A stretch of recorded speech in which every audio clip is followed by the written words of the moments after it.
Assalamualaikum warahmatullahi taala wabarakatuh. Bersama-sama saya Cikgu Arifin dalam PDBC online kita pada hari ini dalam channel saya Kronologi Pendeta. Jadi anak-anak murid semua, sebelum kita belajar, kita mulakan dengan bacaan doa dulu. Bismillahirrahmanirrahim. Allahumma aftah alaina hikmataka wa nusur alaina min nazaini rahmatika ya arhamar rahimin. Rabbi sadri wa yassirli amri wa hlul min lisani yafqahu qawli. Rabbi zidni ilma warzuqni faman wasallama ala sayyidina Muhammad wa ala alihi washabbihi wa barik wasallam walhamdulillahi rabbil alamin. Jadi sebelum kita belajar, sila buka handout yang telah saya bagi, iaitu modul di sekolah baru-baru ni. Jadi kamu tengok set 1 bahagian B kertas 2 lah. Okay. So soalan yang iaitu negakkan jadual 12 di ruang jawapan bagi persamaan Y sama dengan X kuasa 3 tolak dengan 10X tambah dengan 4.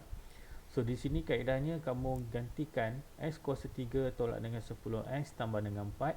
Okay, kamu masukkan di dalam kalkulator dengan menyeru X keluar ni kita panggil alfa tutup kurungan.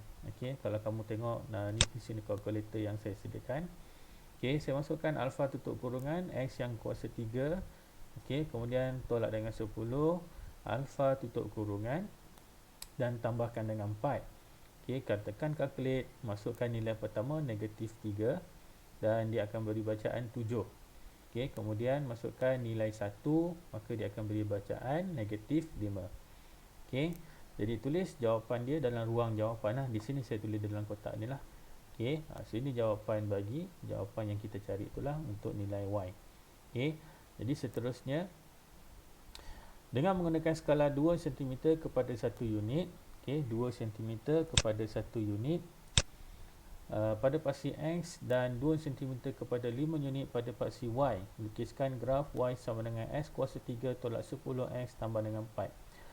Dan range dia ataupun julat yang dia bagi kepada kamu ini, okey, julat yang dia bagi kepada kamu ini antara negatif 3.5 hingga 4. Jadi apa yang boleh saya buat sebelum okey, apa yang boleh saya lakukan di sini? Yang pertama sekali, bila kita nak melukis graf, saya pesan kepada kamu, okey, langkah pertama jangan ambil kita graf terus lukis. Okey, pastikan kita lakar dulu jap. Kita lakar dulu bagaimana bentuk yang mungkin akan terhasil untuk graf kita. Okay, kaedah ni supaya kita dapat kenal pasti kedudukan bagi graf kita tu dalam macam mana. Okay, so kalau kamu tengok sini, dia bermula pada paksi X itu negatif 3.5 hingga 4 dan dia maklum kepada kita skala 2 cm kepada 1 unit. Berarti setiap 2 cm mula dengan 1 lah. Okay, setiap 2 cm mula dengan 1, jadi dia sampai 4 je saya ambil. Okey, untuk sebelah kiri ni saya ambil sampai negatif 4. Jangan ambil negatif 3.5, boleh, tapi yang sebaiknya kita ambil 4 lah. Okey, so sampai negatif 4 di sini nanti. Okey, jadi kalau kamu tengok ini, kertas graf kita tu dia seimbang. Okey, sebelah kiri pun kita ambil 4, sebelah kanan pun kita ambil 4. Okey, so pada paksi Y pula dia setiap 2 cm kepada 5 unit. Okey, 5, 10, 15. So lihat nilai-nilai yang paling tinggi tu nanti. Okey, so apa kita graf yang kamu dapat tu, dia paling tinggi untuk paksi Y tu, okey, adalah 30. Okey, yang paling rendah negatif 15. Okey, so inilah bentuk graf yang kamu dapat. Okey, kamu akan plotkan setiap titik dalam graf kamu ini. Okey, so pastikan kamu buat, pastikan ada anak panah. Kena ada anak panah. Okey, tulis huruf X dan yang atas ni anak panah untuk paksi Y. So inilah lukisan ataupun lakaran kepada graf kamu. Okey, baik, soalan yang seterusnya. Okey, daripada graf anda, carikan nilai Y apabila X sama dengan 1.5. So, dia tanya nak dapatkan Y. Y saya tak tahu. Okey, tetapi dengan keadaan X saya adalah 1.5. 5. So saya kena rujuk pada pasti X. So mana pasti X? So ni bawah ni pasti X. Okey, ni adalah pasti X. So mana kedudukan 1.5? 1.5 berada di sini. Okey, ini adalah 1.5 saya. Jadi apa perlu saya buat? Saya cari lengkung. Okey, kalau sini 1.5, mana lengkung dia berada di sebelah bawah. So saya akan buat garisan. Okey, kena saja satu titik di sini dan saya akan cari nilai di paksi Y ini. Okey, so ini dia. Jadi jawapan kamu tu mungkin akan berbeza dengan kawan-kawan lain. Sebab apa? Kita punya lakaran ni, okey, kita punya graf kita ni, okay, mungkin ada sedikit perbezaan dari segi curve dia, dari segi lengkung. Jadi sebab itulah dia akan dapat range yang pelbagai dari segi jawapan dia. Okay, so bila kamu semak dengan jawapan kamu, okay, kamu boleh terima jawapan antara negatif 8.5 hingga negatif 7.5. Okay, tapi nanti dalam exam jangan tulis macam ni. Yang ni saya bagi anggaran. Jadi jawapan kamu yang akan kamu semak, kalau dalam berada range ni, maka betul lah jawapan kamu. Okey, so itu jawapan saya lah untuk kamu buat perbandingan. Okey, so ni kita dah dapat nilainya. Okey, dan kamu tulis dalam ruang jawapan yang disediakan. Okey, baik, soalan yang kedua. Okey, apakah nilai bagi X? So di sini saya tak tahu apa itu nilai X. Okey, tetapi diberi Y sama dengan 17. So saya kena rujuk paksi Y. Okey, dalam paksi Y kamu, ni paksi Y. Okey, dalam paksi Y saya ini, manakah nilai 17? Okey, nilai 17 berada di kawasan ini. Okey, so saya gerak dan saya turun ke bawah. Maka kawasan ini merupakan kawasan jawapan yang kita cari tu. Jadi di sini saya akan bagi range lah. Okay? Saya akan bagi julat jawapan tersebut. Jadi jika jawapan kamu dalam julat jawapan yang saya berikan ni, maka betul lah jawapan kamu, ya. So di antara 3.65 hingga 3.75. Okey, so ini kaedahnya, okey, untuk jawapan nombor 2. Okey, kita teruskan. Okey, sila semak jawapan kamu dengan jawapan yang saya berikan ini. Okey, lukiskan satu garis lurus. Perhatikan, dia minta kita buat satu garis lurus, okey, yang sesuai pada graf anda untuk mencari nilai-nilai X yang memuaskan persamaan X kuasa 3 sama dengan 12X tolak 5. Baik, ini persamaan dia. Okey, so langkah yang pertama, apa yang perlu kamu lakukan? Kamu lihat balik apa persamaan yang pertama. Persamaan yang kamu nak lukis bentuk graf tadi diberi nama sebagai Y sama dengan X kuasa 3 tolak dengan 10X tambah dengan 4. Apa yang saya nak kamu lakukan di sini, bentukkan persamaan baru ini yang diberikan dalam soalan D itu untuk menjadi dalam susunan seperti ini. Okey, so ini saya tulis X kuasa 3 sama dengan 12X tolak dengan 5. Okey, so saya akan pindahkan X kuasa ni ke sebelah kanan supaya susunan dia seperti di atas ini. So dia akan jadi macam ni lah. Daripada positif pindah jadi negatif X kuasa 3. Okey, so apa perlu kita lakukan? Kita akan susun. Okey, susunkan persamaan ini yang asal dan susun persamaan baru di bawah dia. Okey, now saya nak buang X kuasa 3 ini. Okey, hint dia, kalau kamu masih ingat lagi dalam kelas, dia macam ni lah. Okey, kalau saya ada 1 dengan 1, macam mana nak jadikan kosong? Dah pastinya saya akan guna simbol tolak. Kalau saya ada negatif 1, negatif 1, macam mana nak jadikan kosong? So kamu kena, kalau yang tak mahir lagi nak menentukan simbol ni, guna kalkulator lah. Okey, kita akan guna tambah. Okey, begitu juga yang ni. Kalau kamu tengok X kuasa 3 dengan X kuasa 3, saya ada 1, saya ada juga negatif 1. Okey, ini nak guna tambah. Okey, sorry, yang ni sepatutnya kena letak tolak. Okey, sepatutnya dia jadi kosong. Okey, so that's why lah saya guna simbol operasi tambah. Okey, bila saya guna operasi tambah ini, maka terhapuslah X kuasa 3 dengan negatif X kuasa 3 ni. Okey, so Y tambah kosong, Y, yang ni dah hapus, maka negatif 10 tambah positif 12. Maka kamu masuk dalam kalkulator lah, kamu akan dapat 2X. Okey, tambah 4 tambah dengan negatif 5, kamu akan dapat negatif 1. So inilah persamaan yang kita cari tu. Okey, jangan lupa tulis di dalam ruang jawapan bagi persamaan garis lurus ni. Okey. So,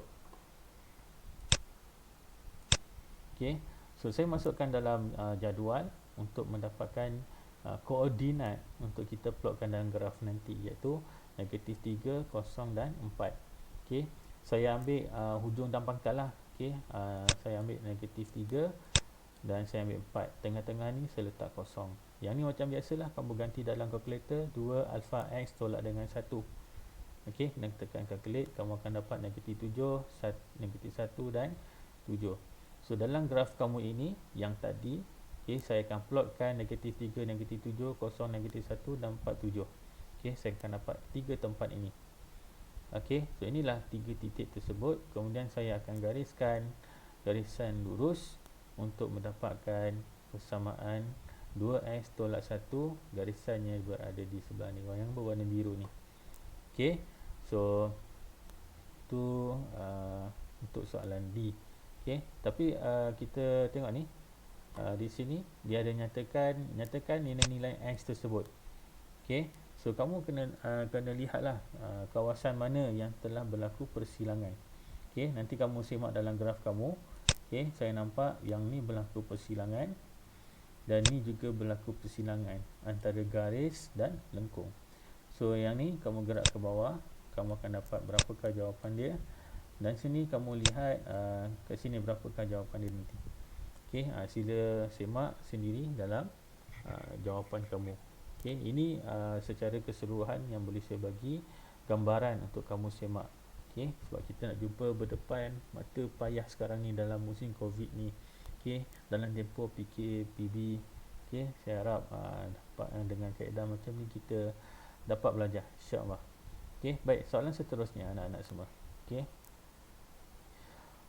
Baik, penjelmaan Q mewakili satu pentolan pada garis lurus Y sama dengan S, manakala penjelmaan T mewakili satu translasi negatif 6 dengan 2. Baik, macam mana kita nak tahu Y sama dengan X? Okey, so kalau dalam kelas tu biasa saya akan ajar kamu guna jadual lah.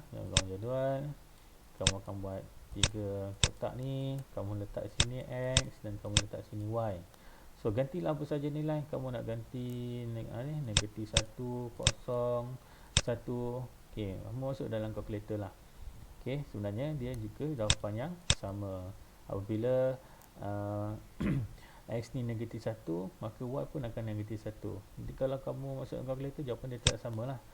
Jadi apa yang boleh saya katakan, graf dia adalah berbentuk macam ni nanti. Okey, so untuk penjelmaan T mewakili satu translasi negatif 6, 2. So apa maksud negatif 6? Maksudnya dia bergerak ke sebelah kiri sebanyak 6 kali. 1, 2, 3, 4, 5, 6. Okey, sebelah kiri 6 kali, dan 2 ni adalah sebelah atas, 1, 2. Okey, so kena faham lah, tanda negatif ni bergerak ke sebelah kiri. Okey, kalau bawah ni negatif, nah contohnya negatif 2, okey, dia bergerak sebelah bawah sebanyak 2 kali. Okey, so ni soalan dia. Nyatakan koordinat imej bagi titik negatif 2, 6 di bawah setiap penjelmaan berikut. So ni yang pertama lah. Okey, dia suruh buat T dulu. So T adalah translasi negatif 6, 2. Ya, jom kita semak jawapan lah. Baik, ini saya punya koordinat. Okey, bukan koordinat, ini kita panggil satah Cartesian. Okey, baik, yang pertama kita ada negatif 2, 6. Okey, di bawah penjelmaan T. Okey, jadi saya lukiskan pasti N dan pasti Y ini. Okey, dan saya kena ketahui negatif 2, 6 berada pada kedudukan mana. Okey, negatif 2, 6. Saya gunakan kotak ni untuk rujukan saya untuk menyatakan koordinat bagi negatif 2, 6. Jadi soalannya, T adalah translasi negatif 6 dan 2. So berapa kali? 1, 2, 3, 4, 5, 6, 1, 2. So kamu akan dapat di sini iaitu negatif 8 dan 8. So jawapan dia adalah negatif 8, 8. So kamu akan dapat satu markah lah kat sini. Okey, so kena pasti Inilah kedudukan bagi image bagi negatif 26 di bawah translasi. Okey, baik, ingat negatif 8, 8. Baik, ini jawapan yang pertama. Soalan yang kedua. Okey, so dia minta kita buat QT. So yang tadi kita ada negatif 26 dan pastinya kita akan buat T terlebih dahulu, iaitu translasi. Jadi kedudukan dia sama juga, iaitu negatif 8, 8. Okey, sebab jawapan yang tadi pun kita buat T dulu, betul? Okey, so sekarang ni situasi dia apakah Q? Q adalah pantulan pada garis Y sama dengan X. So ni saya punya paksi X dan paksi Y tadi. Okey, saya kena kenal pasti kedudukan image yang terakhir, iaitu negatif 8, 8. Okey, dan Y sama dengan X tadi, saya lukis graf dia berbentuk macam mana tadi? Bentuknya straight yang macam tu. Okey, so ini garisan Y sama dengan X. Okey, so kamu kena tahu pantulan ni, saya ada ajar dululah. Pantulan ada 4 ciri. Okey, macam mana? Kiri kanan, kanan kiri, serong kiri kanan, dan serong kanan kiri. Okey, so ini bentuk-bentuk pantulan. Jadi yang ni kalau kamu nak tahu macam mana, kamu kena kira lah berapa kotak di sini. 1, 2, 3, 4, 5, 6, 7, 8, 9, 10, 11, 12, 13, 14, 15, 16. So dia akan gerak ke bawah 16 kotak juga. Okey, so saya akan dapat kedudukan dia, iaitu 8, negatif 8. Okey, so ni kaedah yang paling mudah lah kita guna kotak ni. Okey, so semak dengan jawapan masing-masing. Jawapan dia adalah 8, negatif 8. Okey, baik, alright, kita teruskan untuk soalan seterusnya. Rajas 9 menunjukkan 3 buah poligon ABCDE, JKLMN dan PQRST dilukis pada sata Cartesian. Okey, so apa yang kamu boleh nampak di sini? Okey, JKLM ialah image bagi ABCD. So ni yang di dalam berwarna putih ni adalah image bagi ABCD. Secara tak langsungnya, apa yang boleh saya nyatakan di sini? Okey, apa yang boleh saya nyatakan di sini, ABCDE ini merupakan objek kepada image yang berada di bawah ini. Okey, so daripada kiri ni dia pergi sebelah sini, jadi saya nampak dia ni mesti berlakunya putaran. Okey, selepas pergi sini kemudian dia pergi menjadi besar, dah tentulah dia berlakunya pembesaran. So dalam situasi ni ada dua cerita. Pertama, akan berlakunya tentang putaran, kedua berlakunya tentang pembesaran. So di bawah penjelmaan M dan PQRST ialah image bagi JKLM di bawah N. So sekarang ni kita semak nak lakukan putaran. Let's go. Baik, saya tahu dia itu adalah putaran. Putaran kan ada 3 benda. Pertama, putaran, kemudian berapa darjah, 90 darjah ke, ikut arah jam ke atau lawan jam ke, dan juga pusat putaran. So yang pertama, nak mengetahui dia punya pusat putaran dulu. Okey, saya akan gariskan bucu yang setara. Okey, kemudian kamu akan buat garis yang garis berserenjang, iaitu akan membentuk 90 darjah. Okey, kamu letak bucu ni, kamu punya jangka lukis, dan bukakan jangka lukis tu dan pensel letak di hujung ni lah, jangan menghampiri titik ni. Okey, jadi kamu akan dapat ni torehan di sebelah atas dan sebelah bawah. Dalam ukuran yang sama juga, buat di kiri dan kanan. Maksudnya buat dekat L, buat dekat D. Okey, jadi kamu akan dapat satu garis yang berserenjang, iaitu sudut 90 darjah berada di sini. Okey, dia tepat. Okey, so buat dua bucu. Okey, maksudnya kita dah pilih bucu D, dan satu lagi saya ambil bucu B. Okey, bucu B ni dia setara dengan bucu K. Okey, dia setara dengan bucu K, maka saya akan bina juga garis yang berserenjang. Okey, bukakan jangka lukis kamu tu menghampiri bucu ni, jangan sampai B. Okey, jangan sampai K, maksudnya yang tajam dekat sini, dan pensel tu agak-agak menghampiri B. Jadi saya akan tulis sebelah atas dan tulis sebelah bawah, buat ukuran bukaan yang sama, tulis pada tempat yang sama, dan kamu buat garisan yang baru-baru, yang baru warna hijau ni. Okey, baik. Jadi di sini adalah tempat persilangan bagi garis yang berserenjang yang kamu bina tadi. Okey, tempat yang bersilang itulah yang dikatakan sebagai pusat putaran. Okey, so pertama saya dah tahu dah dia ni adalah putaran. Kedua, saya dah tahu dah dia ni adalah pusat putarannya. Jadi kalau kamu tengok, okey, saya ambil garisan ni, saya garis sini dan saya garis sini. Jadinya daripada B dia pergi ke sini. Okey, so ni ikut arah apa ni kita panggil. Kalau macam ni ikut arah jam, kalau macam ni lawan arah jam. So 90 darjah ikut arah jam pada pusat putaran 53. So ini jawapan saya. Okey, sorry, 63. Alright, so putaran 90 darjah ikut arah jam pada pusat putaran 63. Okey, sila semak dengan jawapan kamu. Okey, so ini kaedahnya. Alright. Baik, kita teruskan untuk soalan yang untuk mendapatkan nama yang seterusnya. Okey, tadi kita dah dapat dah putaran. So daripada kecil ni dia jadi besar. Ini senanglah. Okey, macam mana? Pembesaran ni kena ada 3 perkara jugalah. Pertama, nama pembesaran tu, kedua, faktor skala dia, dan yang ketiga, pusat pembesaran. Okey, so nak tahu faktor skala dia adalah image bahagi dengan objek. Kamu ambil sisi ni lah, kamu ambil sisi ni ada 3 kotak dan sisi ni ada 1 kotak. So dia akan jadi 3 bahagi dengan 1, maka sama dengan 3. Jadi skala pembesaran bagi pembesaran ni adalah 3. Jadi kamu nak tahu pusat pembesaran dia, okey, kamu gariskan bucu dengan bucu. Okey, dan tempat persilangan ini merupakan pusat pembesaran dia. Okey, so namanya adalah pembesaran dengan faktor skala 3 pada pusat pembesaran 10, 7. Okey, so ini mudah. Okey, jadi saya haraplah anak-anak semua, okey, yang berada di rumah boleh semak jawapan. Okey, kalau tak nampak boleh ulang balik video saya ni.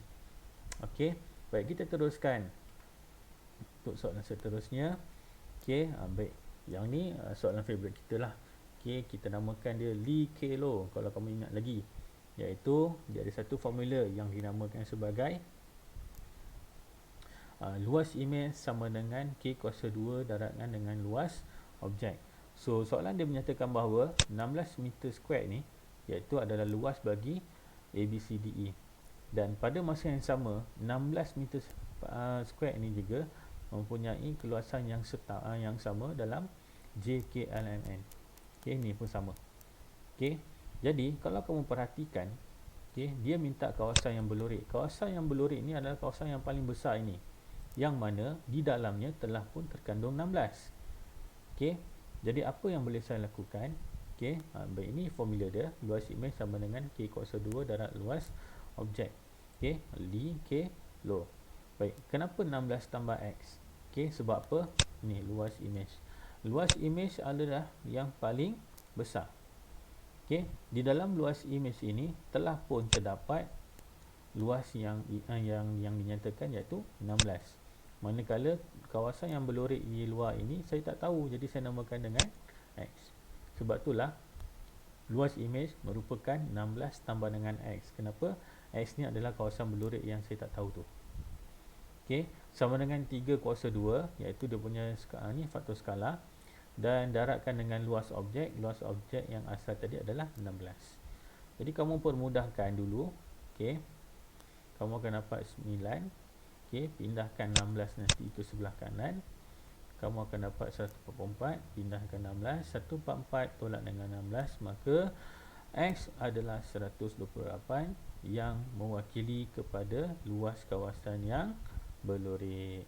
Okey, jadi inilah kaedah dia. Kamu kena faham dulu apakah kegunaan Lee K Lo ni. Okey, Jadi kena pasti siapa yang akan diganti dengan X. Okey, siapa yang dah ada luas. Okey, so kena pasti. Let's go. Ini soalan favorite juga, soalan yang kerap berlaku, kerap ditanyalah dalam peperiksaan sejak kebelakangan ini, bentuk begini, iaitu kita kena mengenal pasti, mengkaji tentang graf yang telah diberi untuk mendapatkan nilai-nilai kekerapan. Okey, so kalau kamu tengok sini, kekerapan yang ada sini adalah 8, sini 14, 20, 18, 14 dan juga 6. Okey, so berdasarkan rajah di atas, okey, lengkapkan jadual 3 di ruang jawapan. So ni jadual 3 yang diberi kepada kamu. Okey, jadi pertama sekali saya akan lengkapkan dulu selang kelas. Selang kelas ni kalau kamu kira 32, 33, 34, 35, 36. Selang kelas ni dia selang dia ada 5. Okey. Jadi saya akan mulakan, saya akan dapat 22 hingga 26. Okey, 27 hingga 31, 37, 41 dan juga 42 hingga 46. Okey, sila semaklah. Okey, sebab apa? Dia punya saiz dia adalah 5. Okey, sebelum saya mendapatkan nilai kekerapan longgokan ini, saya kena kenal pasti apakah nilai-nilai kekerapan saya terlebih dahulu. Seperti yang tadi saya telah baca kepada kamu, saya akan tulis dekat sebelah kiri, saya buat jadual kecil untuk dia. So ini adalah nilai kekerapan, saya letak urut F. Okey, so 8, 14, 20, 18, 14 dan juga 6. Okey, bagaimana nak dapatkan nilai kekerapan longgokan? So 8 ni kamu letak di sini. Okey, macam biasalah. Dan 8 serongkan jumpa 14, kamu akan dapat 22. 22 tambah dengan 20, 42, 42 dengan 18, 60, 74 dan juga 80. Okey, so sepadan atas. Okey, sepadan atas. Sepadan atas mudah saja. Kamu pilih nombor-nombor yang di paling kanan sekali ini dan kamu tambah di point 5. Tambah point 5. Sebenarnya cara dan kaedah sepadan atas ni adalah 26 tambahkan dengan sepadan bawah, di bawah ini 27, kemudian kamu bahagi 2. Sebab tu boleh dapat 26.5. Okey, di kamu 31.5, 36.5, 41.5, 46.5 dan juga 51.5. Okey, titik tengah adalah selang kelas ni kamu tambahkan kedua-dua nombor ini dan bahagi 2. Okey, so saya dapat 24, 29, 34, 39, 44 dan juga 49. So ini adalah cara dan kaedah untuk mendapatkan kekerapan longgokan berdasarkan data yang saya ada dalam graf ini. Okey, so kita teruskan. Hitung min anggaran markah bagi seorang murid. So nak dapatkan min, saya kena ada jadual tadilah. Okey, ni jadual saya. Okey, so ini adalah kekerapan. Kenapa kena saya tulis balik kekerapan? Sebab okey, untuk mendapatkan min, jumlah kekerapan darabkan dengan titik tengah. So kedua-dua ini, okey, antara kekerapan dan juga titik tengah ni kamu kena darab dan kamu akan dibahagikan dengan jumlah kekerapan yang kamu akan dapat ni nanti. Okey, so maksudnya 8 kali 24 tambah dengan 14 kali 29 tambah dengan 20 kali dengan 34. Okey, darabkan semua, tambahkan dan bahagikan dengan jumlah kekerapan. So ini kaedahnya. Okey, saya dah tulis.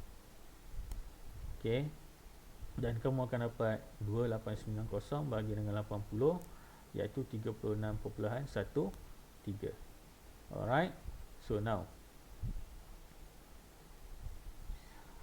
dengan menggunakan skala 2 cm kepada 5 markah kepada paksi mengufuk dan 2 cm kepada 10 murid pada paksi mencancang. Okey, mengufuk adalah paksi X, mencancang adalah paksi Y. So jangan keliru dekat sini. Okey, so kalau kita nak lukis ogive, okey, ogive ni kena ada kekerapan longgokan dan juga sempadan atas. Okey, kekerapan longgokan dan juga sempadan atas. Di sini adalah kekerapan longgokan dan di sini adalah sempadan atas. Baik, sempadan atas tu tajuknya tajuknya kamu kena tulislah tajuk apa. Okey, ada dekat dalam ni.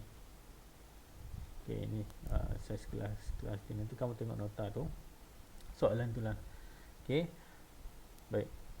Jadi saya akan lukis pada paksi X dan juga paksi Y, iaitu ni dia punya markah pada paksi X, iaitu mewakili sepadan atas.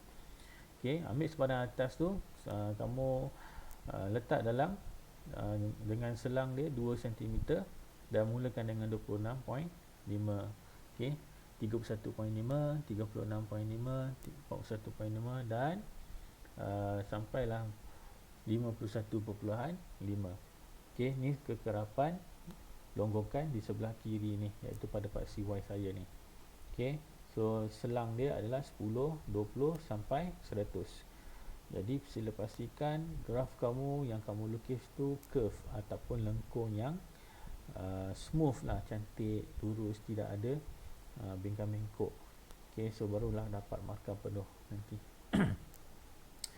Okey, so ni jawapan dia. Saya yakin kamu dapat jawab soalan ni dengan baik sekali, insya-Allah. Okey, soalan seterusnya. Berdasarkan objek yang dilukis, nyatakan peratus murid yang menerima ganjaran jika markah yang layak itu adalah 40. So, markah berada pada sempadan atas, iaitu pada paksi mengufuk tadi. So, dekat sini. So, saya kena cari di manakah kedudukan 40 tu. Okey. Saya akan dapat sini nanti. Saya naik atas dan saya nyatakan di sinilah kedudukan bilangan pelajar tersebut. Okey. So inilah kawasan dia.